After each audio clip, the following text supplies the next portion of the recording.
이제 여러분과 함께 오늘 우리에게 주신 하나님의 말씀을 나누고자 합니다. 오늘 여러분과 함께 나눌 말씀은 사도신경, 지금 강의를 저희들이 나누고 있고 사도신경 강의 가운데에 심판에 대한 부분을 지금 저희들이 나누고 있습니다. 오늘 그 심판에 대한 부분을 정말로 마무리를 짓고 그 다음에 우리들이 신앙 고백하는 것에 있어서 무엇을 믿느냐고 말하냐면 성령을 믿사오며 라고 말을 합니다.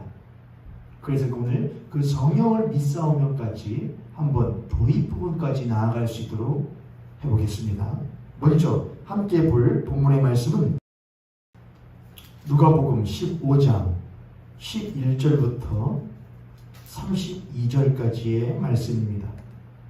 누가복음 15장 11절부터 32절까지의 말씀입니다.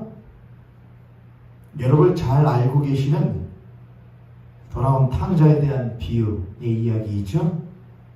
제가 한번 읽도록 하겠습니다.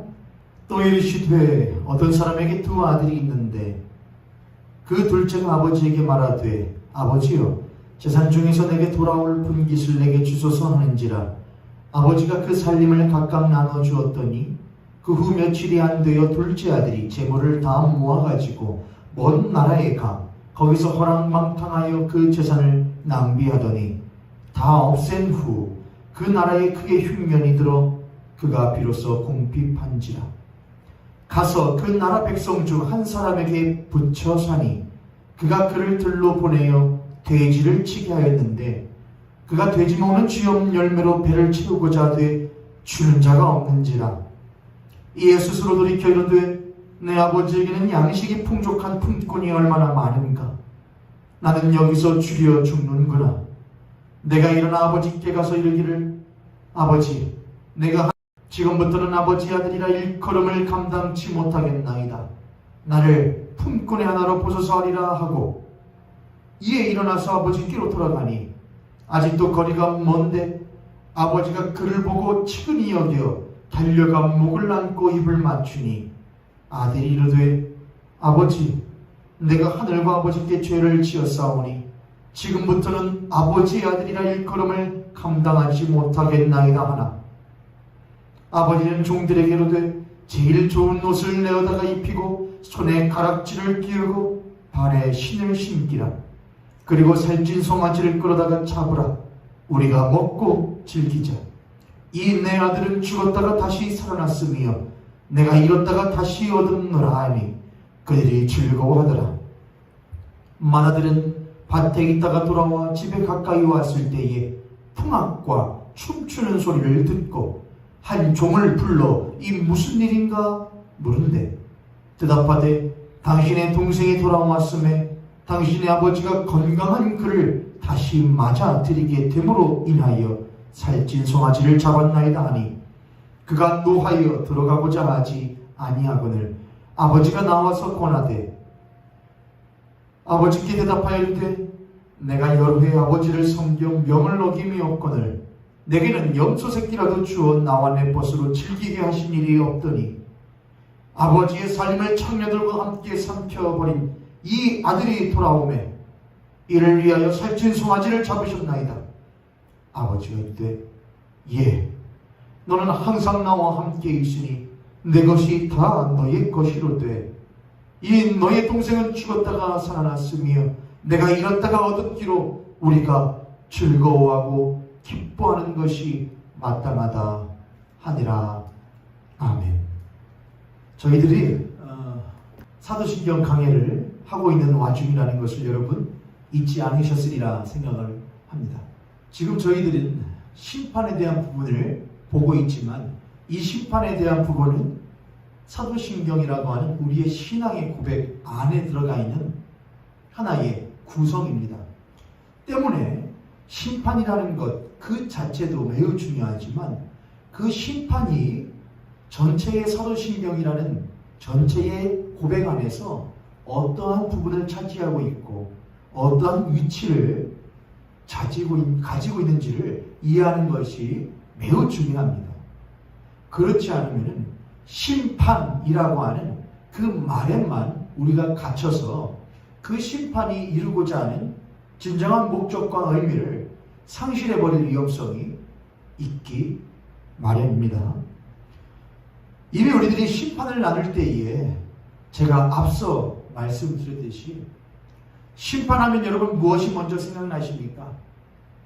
우리는 심판할 때에 먼저 부정적인 것과 무서운 것, 두려운 것을 먼저, 또한 불안한 것을 먼저 떠올리기 마련 아니겠습니까? 조금 더 나아가서 내가 하나님의 심판 앞에 개인적으로 자신이 있다 생각하는 그리스도인들은 그렇지 못한 이들이나 또는 예수를 믿지 않는 이들에 대하여 그들의 심판받음이 마땅하다라고 생각하는 측면도 없지 않아 있을 것입니다. 이러한 모습이 대부분 심판에 대하여 그리스도인들이 가지고 있는 이미지들입니다. 그러나 사도신경 강해 안에서 우리들이 그 사도신경의 전체의 내용이 어떠한 맥락을 유지하고 있었는지를 잘 알고 있다면 우리는 심판에 대해서도 조금 다른 시각을 가질 수 있습니다. 때문에 저는 여러분과 함께 전체의 사도신경이 어떠한 맥락을 가지고 있었는지를 우리가 지금 사도신경 강의를 매우 오랜 시간을 해왔기 때문에 여러분들 잊으신 측면도 있으리라 제가 생각하기 때문에 전체 사도신경의 기본적인 틀과 그 흐름이 어떠했는지를 간략하게라도 말씀드리면 심판을 보는 우리 그리스도인들의 시각이 어떻게 달라져야 할지를 어느 정도 감을 잡으실 수 있을 것이라 제가 생각을 합니다. 우리는 먼저 사도신경이 말하는 우리는 믿습니다 할 때에 그 믿음의 대상이 누구인지를 알고 있습니다. 그 믿음의 대상은 바로 성삼위 하나님이십니다. 성부 하나님과 성자 예수 그리스도와 또한 성령 하나님을 믿습니다. 그리고 그 성삼위일체 하나님으로 말미암아 일어나게 된, 이루어지게 된, 생겨나게 된 공교회, 그리고 성도의 교제, 그리고 부활, 그리고 그 마지막에 온전하게 완성되어질 하나님의 나라를 우리들은 믿는 것이지요. 먼저 우리들이 믿는 것은 1차적으로 성삼위 하나님에 대하여 믿는 것입니다. 우리가 성삼위 하나님에 대하여 믿는다고 할 때에 그 믿음은 그분의 계시는 것 또한 그분이 행하신 것, 이 두 가지를 믿는 것입니다. 첫 번째는 성삼위 하나님이 계시다는 것을 믿는 것. 두 번째는 그 성삼위 하나님께서 행하신 일을 믿는 것. 이 두 가지를 믿는 것이죠. 첫 번째는 그분의 존재, 그분의 being에 대해서 믿는 것이고, 두 번째는 그분의 행하심, 일하심, 그분의 doing에 대해서 믿는 것입니다. 때문에 우리는 성경을 통하여서 그분이 행하신 모든 일들, 모든 구원사역, 그분께서 사람에게 찾아오신, 용서하신, 그들을 구원하신, 하나님의 나라를 이루어가신 그 모든 하나님의 일하시는 것들 안에서 하나님께서는 우리들에게 그분이 어떤 분이신지를 알려주시고 우리는 그분의 행하신 것들을 통하여 그분을 알아가는 과정이 이 성경 안에 들어가 있는 것이지. 단지 그분의 계심만 우리가 믿는다고 한다면 성경은 이렇게 그분의 행하신 일들을 구약과 신약으로 방대하게 쓰지 않았을 것입니다. 그분의 계심이 있다고 한다면 또한 그분의 행하신 것이 있습니다. 그분의 계심은 그분의 행하심으로 말미암아 드러나게 되고 있고 우리들에게 알려지고 있는 것이죠. 그래서 우리가 성삼위 하나님을 믿는다고 할 때 우리는 그분의 계심과 그분이 어떻게 계시는가 또한 그분이 무엇을 행하셨는가를 통하여 그분의 계심과 행하심을 그분을 믿는다라고 말할 수 있는 것입니다. 첫 번째, 성부 하나님을 믿는다 할 때에 우리는 무엇을 믿는 것인가? 첫 번째, 그분의 계심을 믿습니다. 이미 말씀드렸지만 기억하시지요? 그분은 무엇으로 계심을 믿습니다? 사랑으로 계심을 믿습니다. 사랑으로 계심을 믿는다고 말할 때에 어떤 분은 또 그렇게 딴지를 거실 수도 있겠습니다. 그분은 사랑의 하나님만이 아니라 그분은 공의 하나님이기도 합니다. 예, 물론 그렇습니다. 그러나 그분의 사랑이 더욱더 큽니다. 그분의 공의도 본질적으로는 그분의 사랑 안에서 행하여지는 것입니다. 우리는 항상 하나님을 멀리 있는 분으로 여기지만 우리는 그분을 우리의 아버지로 여깁니다. 그것이 우리들에게 가장 정확하게 그분이 어떤 분이신지를 이해할 수 있도록 하는 단초가 됩니다. 저는 제 아이를 사랑합니다. 저는 그 아이에게 사랑의 아버지이고 싶습니다. 그렇다고 하여 제가 그 아이의 잘못에 대하여 질책하거나 꾸질하지 않는 것은 절대로 아닙니다. 저는 그 아이에게 잘못에 대해서는 따끔하게 분명하게 훈육하는 아버지입니다. 그렇다고 하여 저의 그 아이를 향한 훈육이 결코 그를 향한 제 사랑을 벗어난 것은 아니지 않습니까? 동일합니다. 그분은 사랑의 하나님으로 계십니다. 그럼 성부 하나님만 사랑의 하나님으로 계실까요? 그렇지 않으시겠죠. 우리들은 그 부분을 이해해야 되는 것입니다. 성부는 사랑의 하나님으로 계십니다. 그분은 뭘 하셨습니까? 뭘 일하셨습니까? 그분은 전능하신 그분의 능력으로 창조하셨습니다. 사랑의 대상을 만드셨습니다. 사랑의 대상에게 그냥 만드신 것뿐만이 아니라 자기 자신을 내어주셨습니다. 사람을 지으시고 그 코에 생기를 불어넣으셨습니다.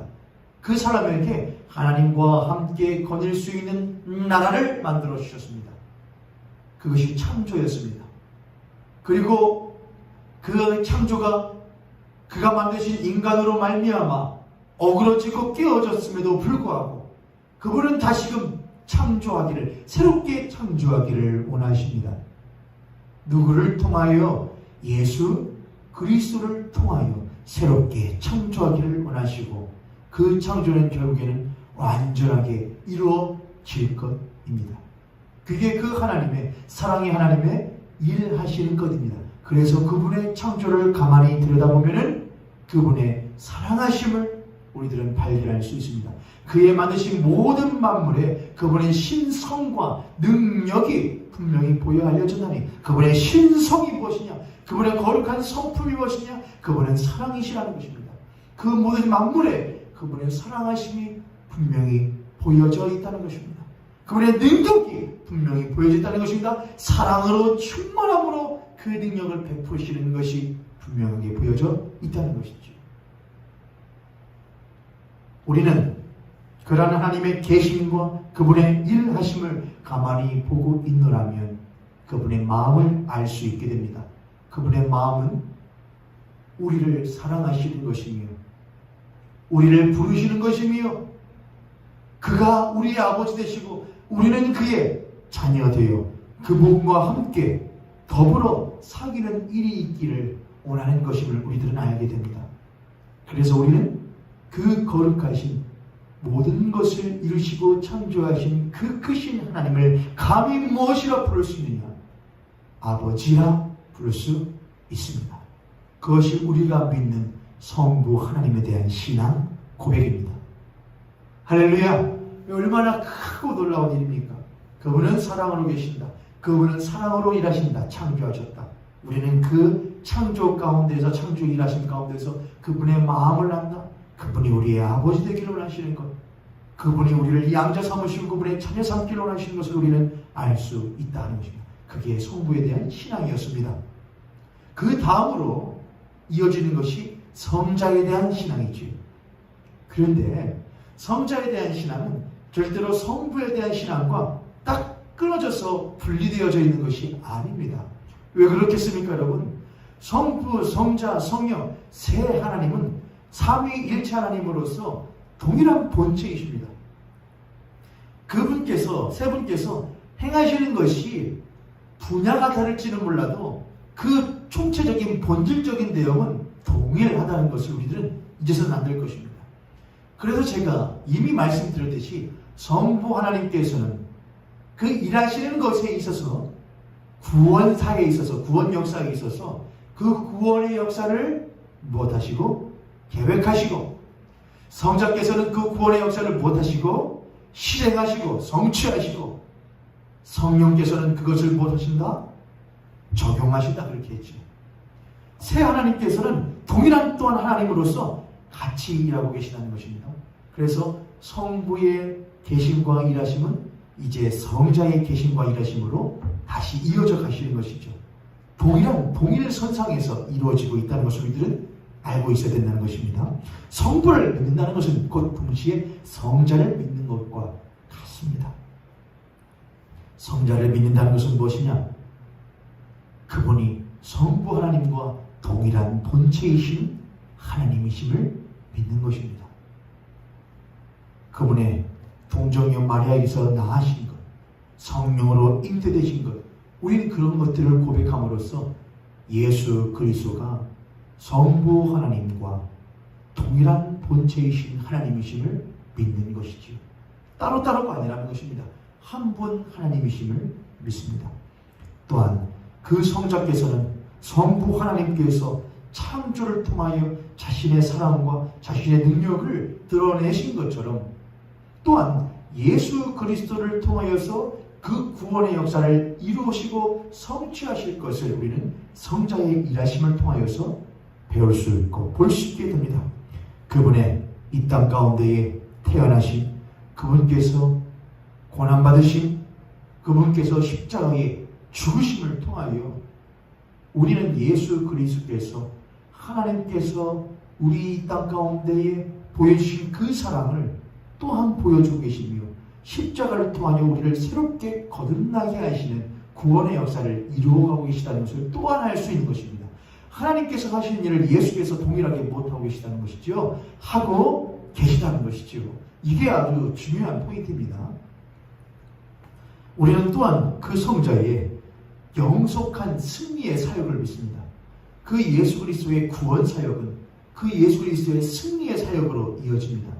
그분의 부활, 그분의 승천, 그분의 승귀, 그걸 통하여 그 예수 그리스도가 단지 십자가에 죽으실 뿐만이 아니라 성삼위 하나님의 자리에 계시면서 자신의 이루신 그 모든 일을 결국에는 완전하게 성취하실, 완전하게 완성하실 하나님이심을 우리들은 믿는 것이지요. 이 땅의 모습이나 우리들의 부족함이나 우리들의 연약함을 벗어나서 하나님께서는 그럼에도 불구하고 예수 그리스도께서는 그 구원의 역사를 결국에는 이루실 것을 우리들은 믿는다고 하는 것입니다. 잠시 곁다리로 나가겠지만 이러한 부분에서 사랑하는 우리 모여계 성도님들, 여러분 그리스도인들이심에도 불구하고 어떻게 여러분들의 신앙살이가 넉넉하시던가요? 묵상이 저라고 별 볼 일이 있겠습니까? 그러나 우리가 그럼에도 불구하고 그 예수 그리스도 앞에 신앙 가운데에 믿음으로 나아갈 수 있는 것은 무엇이냐? 이것은 절대로 우리의 부족함이나 우리의 연약함을 변호하거나 자위하고자 하는 것이 절대로 아닙니다.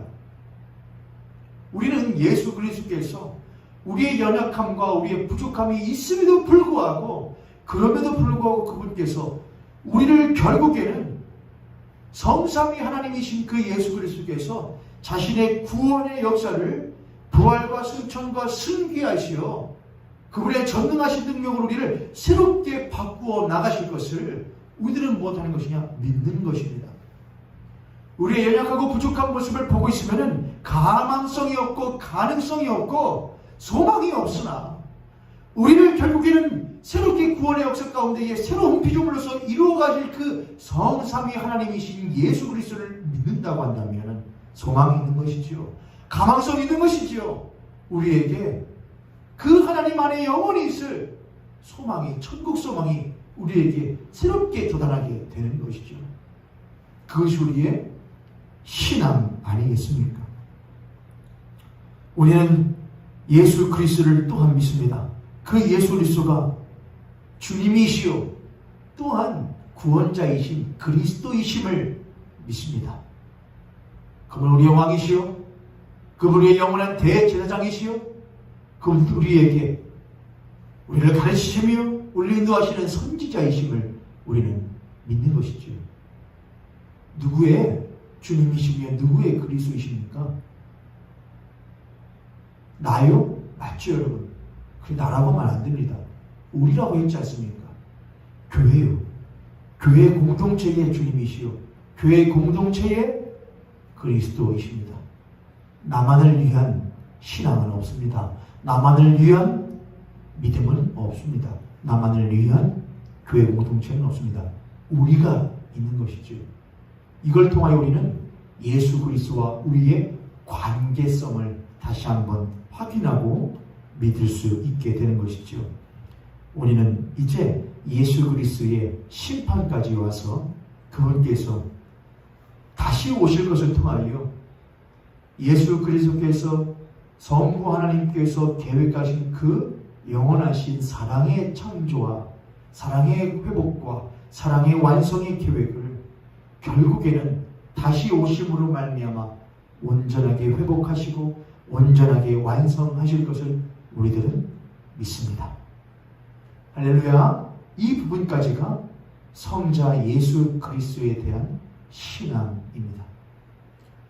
자, 여러분 내용들이 적지 않기 때문에 설교의 내용을 꼭 한번 다시 들어보시고 가능하시다면 여러분 평일에 그런 일 하기는 사실 쉽지 않으실 거예요. 그러니 가능하시면 주일날은 여러분 꼭 필기를 해 가시면서 또한 더 할 수 있다면 여러분 주말에 주중에 한 번이라도 시간을 내셔서 말씀을 다시금 들어보시고 다시금 여러분의 말씀으로 정리를 하실 수 있기를 부탁드립니다. 자, 중요한 포인트는 이겁니다, 여러분. 성부 하나님과 성자 예수 그리스도와 성령 하나님은 성삼위 하나님으로서 동일한 하나님이시라고 하는 겁니다. 한 분 하나님이라고 하는 것입니다. 그분은 사랑의 하나님이십니다. 그분은 사랑으로 역사하십니다. 그분은 지금도 사랑으로 우리를 인도하고 계시고 결국에는 사랑으로 완성하실 것을 우리들은 믿습니다. 왜요? 그분이 사랑의 하나님으로 계시기 때문에 그래요. 왜요? 그분이 사랑으로 역사하시기 때문에 그래요. 사랑이에요. 사랑이에요. 우리는 그러한 중요한 맥락 안에서 우리의 신앙의 고백을 살펴볼 수 있어야 하는 것이죠. 이 부분을 잊지 마시고 여러분의 머릿속에 두시고 오늘 우리가 나눌 심판을 믿나이다 마지막 정리를 한번 보도록 하겠습니다. 지난주에 제가 심판을 믿나이다 말씀을 할 때에 하나님께서 사랑으로 그렇게 자신이 사랑이신 하나님이 사랑으로 창조하셨는데 그 사랑으로 창조하신 것을 무엇하였다고? 인간이 죄를 인하여서 타락함으로 말미암아 깨뜨려 버렸다고 했죠. 사랑이 깨어진 거예요. 관계가 깨어진 거예요. 모든 만물 가운데에 사랑보다도 서로 반목하며 서로 밀어내며 증오하고 시기하고 질투하고 내치는 그러한 모습들이 이 땅 가운데 있게 되었다는 것이죠. 그 다음부터 인간들은 제국을 만들고 탑을 쌓고 성을 쌓는 일들을 하기 시작했습니다. 그 일은 필연적으로 뭘 가져올 수밖에 없었느냐면은 약탈을 가져올 수밖에 없었고 전쟁을 가져올 수밖에 없었습니다. 더 갖고자 하는 것, 내가 먼저 살고자 하는 것, 나 이외에 나 먼저 내 코가 석자라고 하는 그러한 모습들이 인간의 삶 가운데에 뿌리 있게 박혀 있었으며 그러한 뿌리는 전쟁과 약탈과 기득권의 세력들 그리고 사회적 약자들의 발생으로 귀결될 수밖에 없었던 것이죠. 그러한 세상 가운데에 하나님께서는 이스라엘 백성들에게는 뭐라고 명령하셨느냐? 너희들은 위로는 하나님을 사랑하고 또한 옆으로는 너희 이웃을 사랑하라. 고아와 과부와 나그네를 선대하라. 그렇게 말씀하셨고 우리 주 예수 그리스도께서도 교회를 향하여 자신의 백성들을 향하여서 무엇라?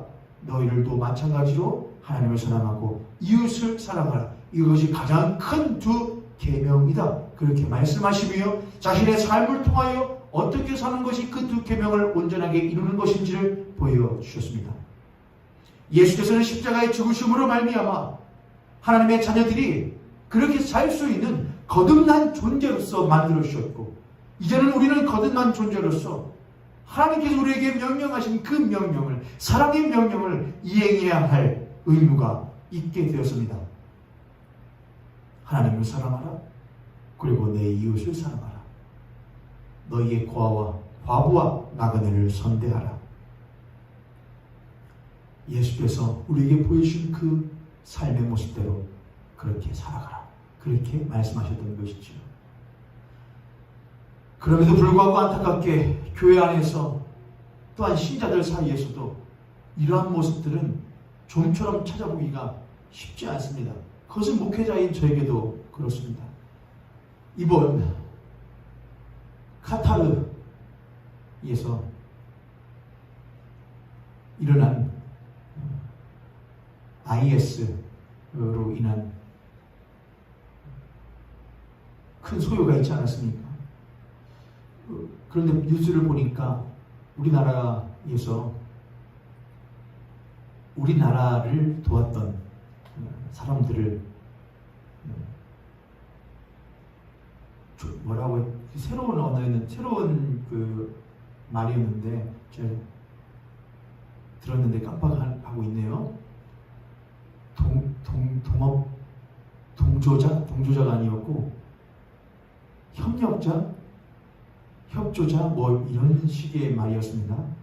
그 현지인인데 우리나라의 그쪽에 가 있는 카타르에 있는 그들을 도왔던 이들을 우리 대한민국에서 공군 특수부대를 통해서 이렇게 구출하는 작전을 했고 거의 성공했다는 뉴스가 나왔었지요. 그걸 보면서 세계의 언론들이 찬사를 보내고 있더라고요. 그러니까 자국민들조차도 구출하기가 쉽지 않았는데, 가는 국가들이 많지 않았는데, 자국민뿐만이 아니라 그 자국민을 도왔던 이들까지도 함께 구출해내는 그 작전도 매우 뛰어났지만 그런 발상 자체가 아주 세상에 있는 다른 나라들에게, 타국들에게 매우 혁신적이었던 모양입니다. 발상이요. 자국민뿐만 아니라 자국민 이외의 사람들도 구출한단 말이야? 저는 그걸 보고 매우 잘한 일이라고 생각을 했습니다. 그거는 뭐 정치적인 성향이나 정부를 동조하고 안 하고를 떠나서 그냥 그리스도인적인 관점으로 봤을 때에 매우 잘한 것이라고 생각을 하죠. 왜냐하면 우리 것만이 아니라 남을 위해서도, 우리의 사람들뿐만이 아니라 남의 사람들도 구출해내는 그런 일들 말입니다. 이제 더 나아가서 그 상황을 종식시킬 수 있는 어떤 일들이 있어야 할 텐데, 그것은 이제 차후의 문제입니다. 국제적인 공조가 있지 아니하면 할 수 없는 일이니까요. 여하간 지금 이 사건만 보고 난다면은 그런 일을 결정한 것은 매우 잘한 일이라고 우리들이 칭찬을 해야 하는 것이죠. 그런데 오히려 국내 안에서 그런 일들에 대해서 비판적인 시각을 많이 갖고 있더라고요. 저는 그리스도인으로서 또한 목사로서 이런 시각을 갖고 있습니다. 무엇이냐면은 우리가 지금 코로나 상황을 겪고 있으니 한참 이런 일들이 있었죠. 그러니까 코로나 바이러스가 한참 유행을 타려고 할 때에 국경을 닫는 락다운으로 들어가고 공항조차 폐쇄하는 그런 일들이, 국가들이 있었습니다. 우리나라가 완전한 봉쇄로 가지 않았거든요. 조건적 봉쇄로 갔거든요. 그것은 국제적인 경제적인 관념에서 보았을 때에 우리나라는 무역을 통하여서 성장하는 나라이기 때문에 봉쇄를 하게 되면은 차후에 코로나 사태가 어느 정도 고삐를 쥐게 되었을 때에 회복할 수가 없게 됩니다.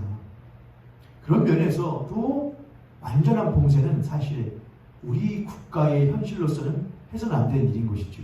그런데 더 나아가서 우리나라가 외국인들, 또 우리나라 안에 있는 외국인들에 대하여서 어느 정도의 선용하는 그런 자세를 취했거든요. 그래서 오히려 해외에 있는 외국인들이 한국으로 들어가기를 원하는 그런 모습들도 많이 있었습니다. 물론 철저한 방역과 철저한 관리를 통해서 그렇게 해외에서 입국된 자들이 잘못된 어떤 피해를 주지 않도록 하는 것은 분명한 일입니다. 그건 해야 하는 것이죠. 당연히 관리해야 되는 것이죠. 그런데 제가 이제 댓글 같은 것들을, 그런 뉴스를 보면 댓글을 보는데, 댓글을 보면 이런 말들이 아주 많아요. 뭐냐면은, 그런 사람들을 왜 받아들이냐, 외국인들을 왜 받아들이냐, 락다운을 걸어야 우리가 못할 거 아니냐, 그런 것에 영향을 받지 않을 것이냐, 지금 우리나라도 지금 이 모양인데 누굴 받아들이냐, 이런 식의 댓글들을 제가 많이 보면서 혹여나 그렇게 댓글을 다는 사람들 가운데에 그리스도인들은 없지 않을까, 그런 생각을 많이 했었습니다. 예수 믿는 사람들도 혹시 이렇게 말하고 있지 않을까? 혹시 우리 모현계 성도님 가운데 그런 생각을 가지고 계신 분들은 혹시 없지 않으십니까? 오늘 우리들이 읽었던 탕자의 비유를 가만히 보면은, 탕자의 비유에는 정말로 용서받을 수 없고 용서할 필요도 없는 한 인물이 등장을 합니다. 그게 바로 둘째 아들이었습니다. 둘째 아들은 아마도 나이든 아버지에게 아버지의 죽음을 운운하면서 아버지가 죽은 이후에 자신에게 물려질 상속권을, 재산을 미리 달라 하면서 그것을 가지고 가서 귀하게 쓰는 것도 아니라 허랑방탕하게 함부로 쓰다가 거지꼴이 되어서 돌아온, 정말로 용서받을 수 없고 용서받을 필요도 없는, 값어치가 없는 인간이었습니다. 그러나 아버지는 그 거지 같은, 참으로 용서받을 수 없는 그 아들을 오매불망 기다리다가 그 아들이 돌아왔을 때 그 아들인 줄을 즉시로 알아보고 그를 품에 껴안고 그를 자신의 아들로 다시 한번 신분을, 그의 모습을 변화시켜 줍니다. 그런데 이 이야기의 후반부에 한 명이 더 등장을 하는데, 그가 바로 큰 아들이었습니다. 장자인 것이지요. 장자는 아버지께서 그 용서할 가치도 없는 동생을 다시 받아들였다는 사실을 듣고, 그리고 잔치까지 열었다는 소식을 듣고 아버지에 대하여 원망을 늘어놓습니다. 열심히 일한 나에게는 그렇게 해주지도 않았으면서 그가 들어오니까, 가치도 없는 그가 돌아오니까 그렇게 잔치를 여느냐고 말합니다. 그때에 아버지가 이렇게 말하지요. 31절, 아버지가 이르되 예, 너는 항상 나와 함께 있으니 내 것이 다 너의 것이로 돼. 이 너의 동생은 죽었다가 살아났으며 내가 잃었다가 얻었기로 우리가 즐거워하고 기뻐하는 것이 마땅하다, 옳다 하는 것이죠. 죽었다가 살아났습니다. 아버지와 큰 아들 장자의 마음이 달랐습니다. 아버지는 그 자녀가 돌아오기만 하면은 온전하게 회복하기를, 자신의 아들 삼기를 그렇게 원했는데, 아버지는 둘째 아들 탕자에 대하여 그 탕자의 가치를 따지지 않았다는 것입니다. 그가 행한 것, 저지른 것, 그것 말고 그 자체로서 그를 다시 받아들이고자 했다는 것이죠. 그러나 아들은 달랐습니다. 아들은 행한 것 가지고 그 아들을 평가하려고 했습니다. 여러분, 가인과 아벨의 이야기를 아십니까? 하나님께서 가인과 아벨이라는 두 형제의 이야기를 우리들에게 알려주시는데, 가인과 아벨의 이야기가 우리들에게 알려주는 중요한 교훈은 여기만에 있습니다. 가인이 자기가 드린 재산은 하나님께서 받지 않고 아벨이 드린 재산은 하나님께서 받으시는 것을 보고 분통을 터뜨리지요. 나도 했는데, 나도 열심으로 드렸는데 왜 나의 재산을 받지 않고 저놈의 재산만 받으십니까? 그리고 가인은 자신의 그 분통함과 원망을 동생 아벨에게 쏟아부어 동생을 돌로 쳐 죽입니다. 그랬던 가인에게 하나님께서 이렇게 찾아와 물어보십니다.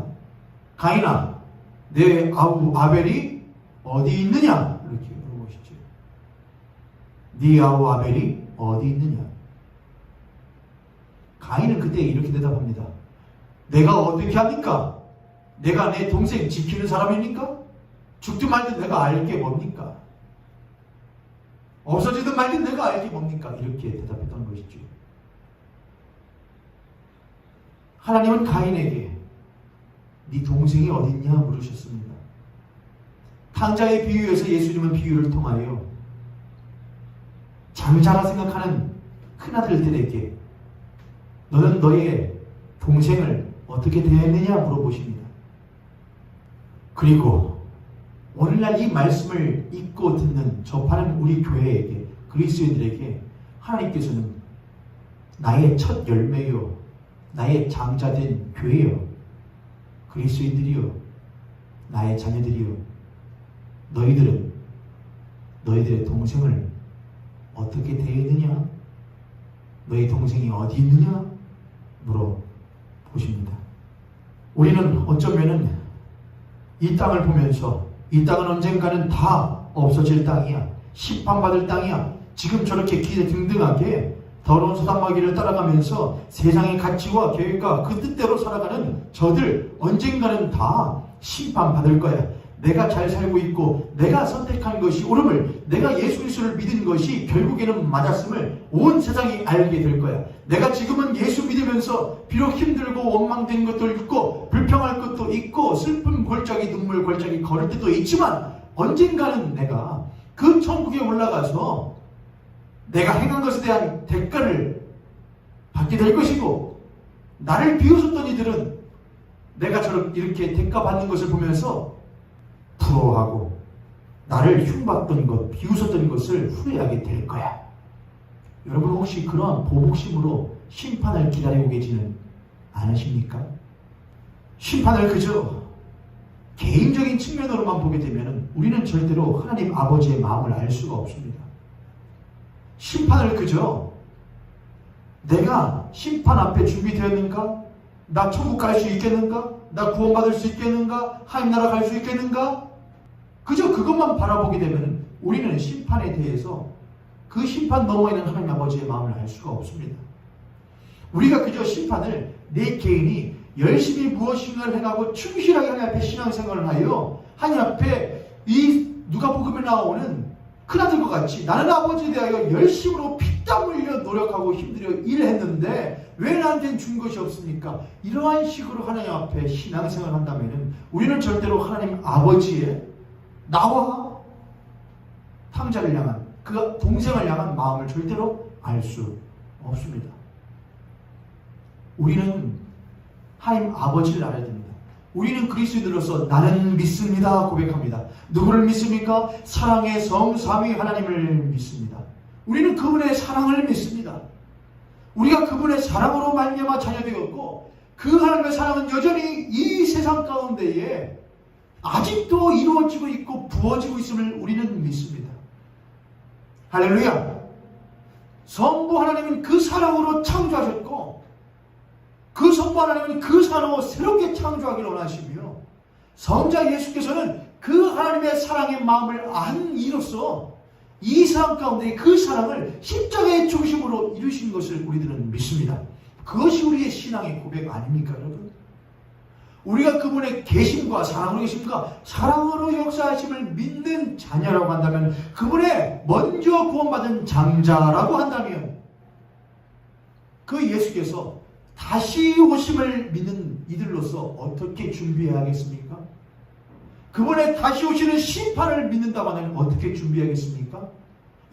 먼저 나를 잘 살펴야겠죠. 나 신앙생활 잘했는가? 주일 성수 잘했는가? 헌금 잘했는가? 찬송 열심히 잘 부르는가? 그렇게 해야겠죠. 그런데 여러분, 이걸 아시면 돼요.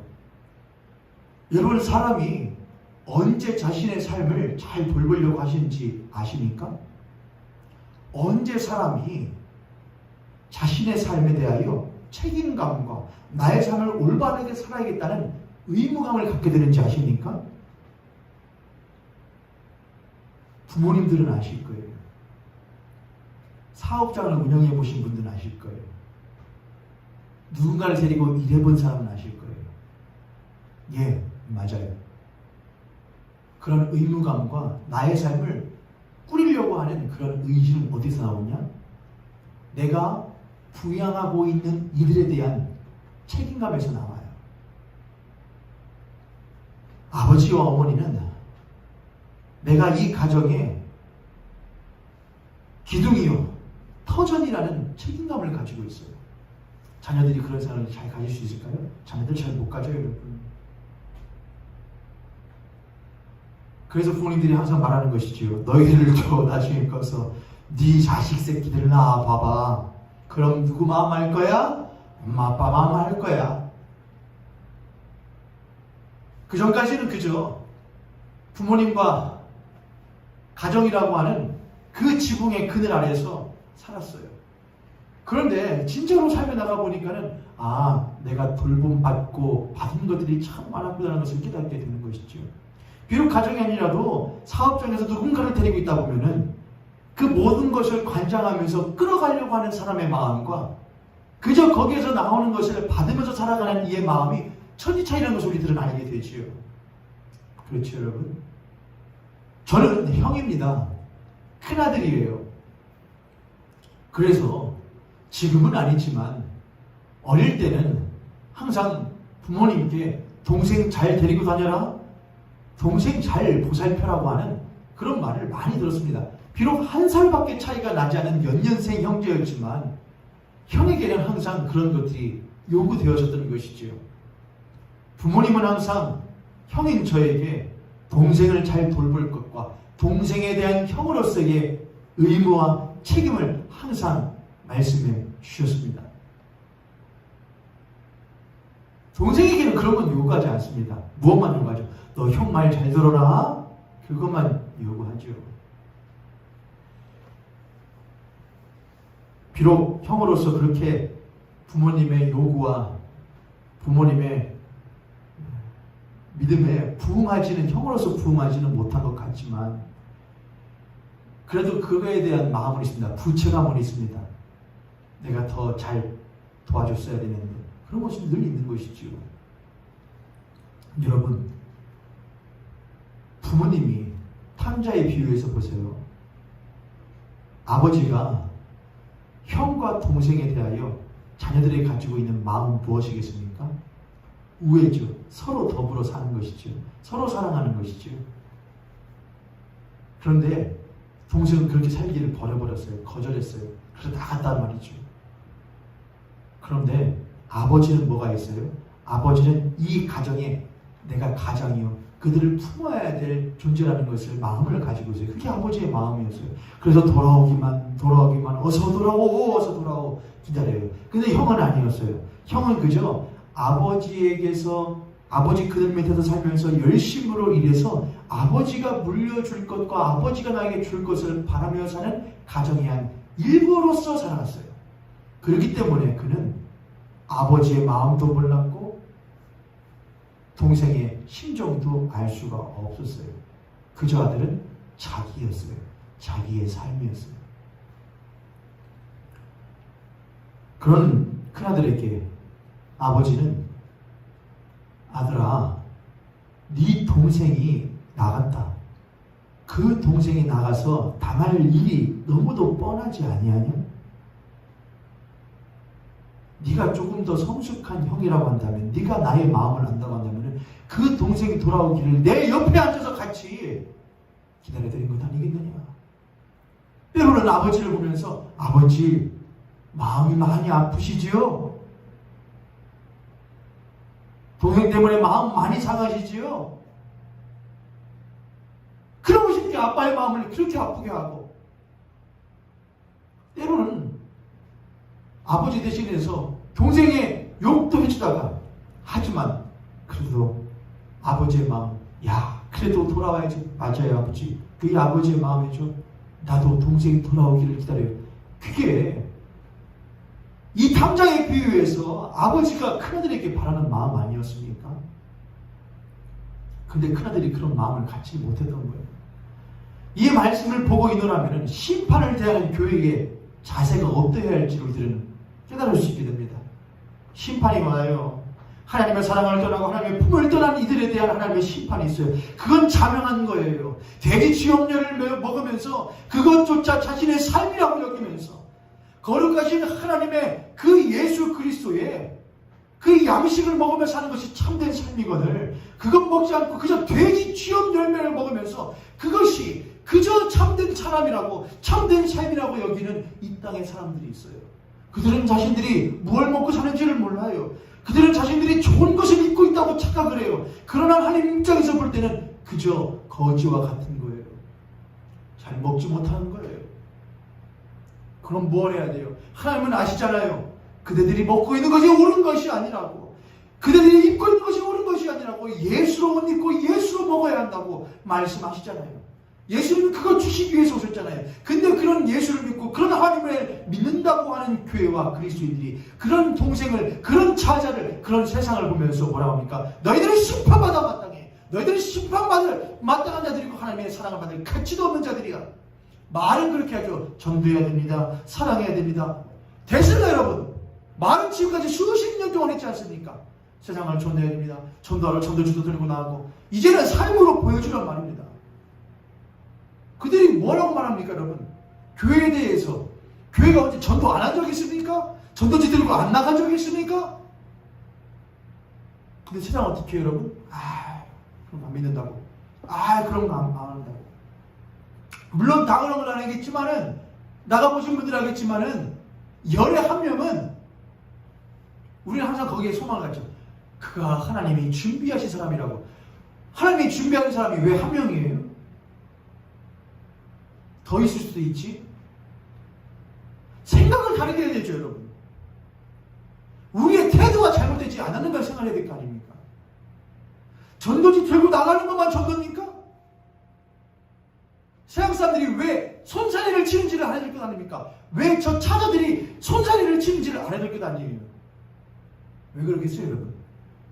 너희들이 장자라며, 너희들이 세상을 구원할 빛과 소금이라며, 근데 왜 그렇게 살아? 왜 그렇게 포기 못해? 교회가 오히려 성을 쌓고 담을 쌓고, 오히려 교회가 하나의 제국이 되어서 지네 등치 불리게만 급급하고, 그게 우리와 또 다를 게 뭐야? 너희네 부리려고 전도하려는 거 아니야? 그러니까 손살에 치는 거 아닙니까? 목사 배부리려고 전도하는 건 아니야? 그러니까 손살에 치는 건 아닙니까, 여러분? 그럼 그렇지 않은 삶의 모습을 보여주어야 그게 진짜 전도가 되지 않겠습니까? 탕자들은 그렇게 하나님 아버지의 마음을, 예수 그리스도를 배척하고 버리고 나갔다면, 그런 이들을 위하여 예수께서는 오시어 또다시 그들에게 찾아가시지 않습니까? 그런데 우리들의 주요 우리의 그리스도신 예수는 그들에게 가시는데, 우리는 멀리서 뭐하고 있어요? 나는 포기 못해요. 나는 못 나가요. 나는 교회 문 못 닫아요. 하나님, 우리 삶 먼저 잘 되게 해주세요. 그래야 나갈 수 있는 것 아니겠습니까? 우리는 꼭 그렇게 하지 않고 있습니까? 심판은 언제 올지 모릅니다. 그번에 마지막 때에 있을 심판은 아무도 모릅니다. 그러나 우리는 압니다. 그 심판은 날마다의 삶 가운데에 있다는 것을 우리들은 압니다. 오늘 하루하루도 우리는 그분의 심판대 앞에 살아갑니다. 하나님 우리들에게 날마다 물어보십니다. 너희들의 동생은 어디 있느냐? 그 부름에 당황해하면서, 에? 동생이요? 내 삶 꾸리기도 내 코가 석자입니다. 만약 여러분의 부모님이 여러분이 형이고 여러분의 동생이 있다고 한다면은, 너 동생 어디 있어? 몰라. 나 공부하느라고. 나 좋은 대학 가서 아빠 기쁘게 해주려고, 엄마 아빠 기쁘게 해주려고 좋은 대학 가서 좋은 취직해가지고 하려고, 나 공부하느라고 몰랐는데 동생 어떻게 되는지? 그러면 엄마 아빠가, 어이구 그랬어? 엄마 아빠 기쁘게 해주려고 대학 가서 취직해서 엄마 아빠 기쁘게 해주려고 그렇게 하다가 동생 어떻게 되는지 몰랐구나. 그럼 괜찮아. 그렇게 하는 부모가 어디 있겠습니까? 엄마 아빠가요. 팍 쳐갖고, 야 너 그냥 공부하지 않냐? 네 동생이 더 중요하지? 그렇게 하지 않겠어요, 여러분? 뭐가 중요한데요, 도대체요? 무엇이 중요한데요? 심판대 앞에서 뭐가 중요한데요? 뭘 가지고 심판하실 건데요? 그걸 아셔야 돼요, 여러분. 심판의 기준이 무엇인지를 아셔야 돼요. 하나님의 마음을 아셔야 돼요. 네 동생 어디 있어? 세상 어떻게 했어? 만물은 어떻게 했어? 그 하나님의 부르심 앞에 우리가 내 삶 챙기느라 바빠서 몰랐습니다, 못했습니다 대답한다면, 우리가 어찌 예수 믿는다는 그 알량한 믿음 하나로, 그 고백 하나로 감히 심판을 피할 수 있겠습니까? 부끄러움을 면할 수가 있겠습니까? 얘야, 너는 항상 나와 함께 있으니 내 것이 다 너의 것이오. 우리는 그분과 함께하고 있지 않습니까? 우리가 비록 삶의 자리에서 예배하고 있을지라도 우리가 그 주 예수 그리스도와 동행하니 그 어디는 하늘나라 아닙니까? 그럼 우리는 무엇한 것이죠? 만족한 것이죠. 그럼 우리는 이제 배부르니 뭘 해야죠? 우리의 주변을 살펴야죠. 이웃을 돌보아야겠지요. 그것이 참으로 심판을 믿는 그리스도인들이 행해야 할 삶의 모습임을 여러분 잊지 마십시오. 과부와 나그네를 선대하며 우리의 이웃과 국제사회 가운데에 동떨어져 소외당한 이들을 관심 갖고 바라볼 수 있는 우리 모현교회 공동체, 우리 성도님들 되실 수 있기를 주님 이름으로 간절히 축복합니다. 그리고 성령을 믿사오며, 다음 주에 이어져 나가겠지만은 힌트를 하나 드릴게요. 성부를 믿사오며, 성자를 믿사오며, 성령을 믿사오며 그렇게 있죠. 그러면은 성령을 믿사오면 사도신경에서 보면은 딱 한 줄이에요. 너무 짧죠? 성령을 믿사오며, 이거 하나밖에 없잖아요. 근데 성령을 믿사오며 이 고백은 앞에 성부와 성자에 대한 신앙의 고백을 알면 너무나도 자연스럽게 돼요. 성부, 성자, 성령은 성삼위 한 하나님이세요. 그 성삼위 하나님 사랑으로 계시며 사랑으로 역사하셔요. 그러면 성령을 믿는다는 것은 그 성령 또한 사랑의 하나님이시며 또한 사랑으로 역사하실 것을 못하는 것이죠. 믿는 것이죠. 그 성령께서 성부가 계획하시고 성자께서 성취하신 일을 어떻게 우리와 세상 가운데에 적용하시는지 우리가 그것을 믿는 것이죠. 다음 시간에 그 부분을 이제 성령을 믿사오며를 통하여서 본격적으로 다루도록 하겠습니다.